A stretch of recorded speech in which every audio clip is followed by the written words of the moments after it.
আমি গুয়াহাটি ঘুরবো, আমি কামাখ্যায় যাব, ভাইকে বলবো ভাই শ্রীরামপুরে যাবো, শ্রীরামপুরে ভাইয়ের বাড়িতে গিয়ে বলবো ভাই আমি শ্রীরামপুরটা পুরো ঘুরবো, আমাকে শ্রীরামপুর ঘোরাও। বাসিমের কোথায় চলে গিয়েছিল, এ নাকি আবার আমার মনের মানুষ। হায় আল্লাহ, আমাকে একা ঘরে ফেলে রেখে আড্ডা ফাড্ডা দিয়ে চলে এলো, মুড়ি চপ বেগুনি খেয়ে আড্ডা দিয়ে চলে এলো। ঠিক, মনের মানুষ বলেই তোমার কাছে আবার চলে এলাম। হ্যাঁ, আড্ডা ফাড্ডা দিয়ে। আরে টাউন থেকে বেরিয়ে এলাম। আচ্ছা জি, টাউন থেকে বেরিয়ে এলে।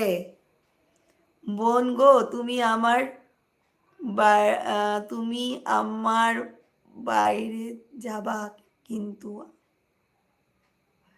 আমার বাড়ি যাবা কিন্তু নিশ্চয়ই।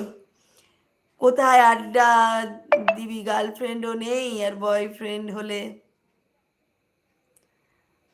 হুম, কোথায় আড্ডা দিয়েছো, গার্লফ্রেন্ড আদৌ আছে কিনা আমি কি এত দূর থেকে দেখতে পাচ্ছি?